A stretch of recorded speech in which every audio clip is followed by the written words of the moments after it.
Естеството на първокласни. Те вече са грамотни, могат да четат и пишат. Дадените за буквите. Ние вече сме грамотни.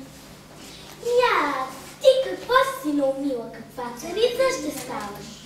Нали съм първата буква, тази буква виж. На видно място съм поставляла, так никак пъти няма. Защото си последна. Така ли? Но откъде на къде ти ще ставаш царица? Защо се караше? Буква А се хвали, че ще става царица на днешния празник. Вярно ли е това, мило букварче? А защо не? Нали съм първата буква от тази буква? Няма никакво значение коя буква е първа или последна. Всички букви са равни като единици и втора. Една само буквичка, ако не е развил ученика, ще му пуци четенето и писането. Но вие защо сте потъмнили толкова, ще дойде всички, когато не издадат страх, по-скоро да влизаме от тук.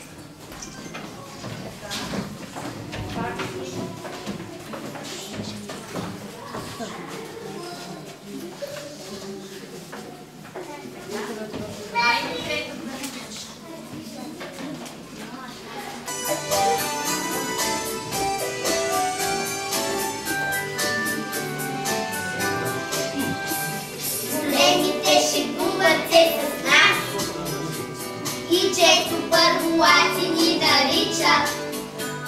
Насмешка казват, тези първи клас не могат да четат, а само сричат. Така ще бъде, но за кратък срок и ние ще пораснем, а тогава възможно е големите урок по четене от нас да получават. Казване с пълен глас, хубаво е първи клас. Всяко нещо най-прекрасно се нарича първокласно. Уважаеми учители, ние малките първокласници ви поканихме, за да споделим с вас голямата си радост, че може сами да четем и пишем и вече сме грамотни. Добре дошли на нашия празник. Всичко първо е красиво, първа песен в първи час, ала няма по-щастливо от детето в първи клас. Чанта люлка за буквари и боички за дъга, утрото врата отваря и те води за ръка. Бронзово звънче размива всички птичета край нас, вижте колко е красиво да си вече в първи клас. Цели къщи или вили в моята дреха са се скрили, видите се позеленели, пляжите са от панели, с стените сякаш лям, аз пълзя по тях. Бръшлям! Разгледали в дренка стръвички, същайки ми стане търът всички, че една глава на щастие или за любов, днес от Детелина! Детелината е ливажно Кръвно-жълтичка паричка с бяли нарезни птичка. Откъсват ме, за да си спомням един за друг като замина. Навсякъде растая скромна, но с ярък цвят небесно синьо. Уж дребничка съм като мравка, а пъс дълго име Незабравка! Незабравката расте в градините, ливади и горски поляни.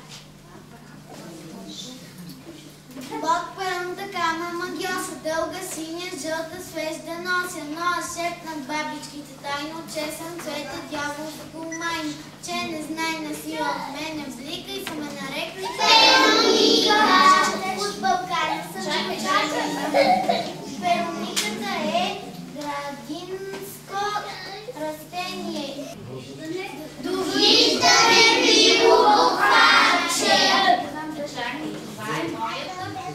Това е моята сестра, умната читанка, по-голяма е и знае повече от мен.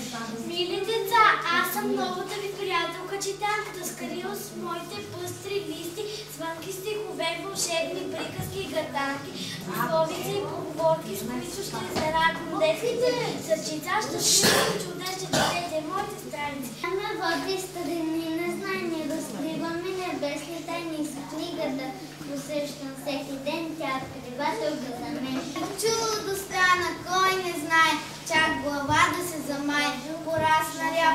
голяма като нея, втора няма. На бъдка сякаш ми прилича и погледите тя привлича. Те трябва аз да извадя, няма време да се бавя. Вижте, ряпата за хващам, тя дори не се поплаща. Прилича ряпа упорита, ти в земята като забита. А сега какво да правя? Сам не мога да се справя. Помощ трябва да повикам, той ще бъде баба Мика. Бабо, бабке! Ето, аз пристигнах вече, да я дръпнем отдалеч. Ей, хоп, не може. Дръж се, старче белобрадо, очито ще викам младо. Иглика, иглика. Аз съм внучката Иглика и на цветето прилика. Що за ряпа е това? Дядо, баба са в беда. Трябва аз да им помогна тримката да нода смогна. Ей, хоп, не може. Изглежда ще се наложи шар да извика положи. Вчера той се прослави. Кума ли се лови? Шаро, Шаро! Бао, бао, тук съм вече, аз ще се хвана здравечко за вас. Ей, хоп, не може. Да викна трябва и писана, тя кротко спеше до пазар. Тичай тук, писанке, мила, къде ли си заскрил? Писанке! Мяу, мяу, идвам точно в тази бъркотия. Успях млекото да изпия. Ей, хоп, не може. Кой ли тук още няма? Само малката Гризана. Гризанке! Сър, идвам, намерих стринце в дула. И за секунда го излаках. Ей, хоп, ура! Дружно трудихме се ние, ще има ряпа на синия. Искам от наше име да благодарим на госпожа Тагаровска за това, че прекара децата ни по трудния път на ограмотяване. Мили деца, искам да благодаря и на вас, защото вие всеки ден, стъпка по стъпка, с много труд и усилия, успяхте да стигнете до момента, в който заедно да кажете: всички букви зная, мога да чета. Сега ще получите един подарък за награда, че сте се справили.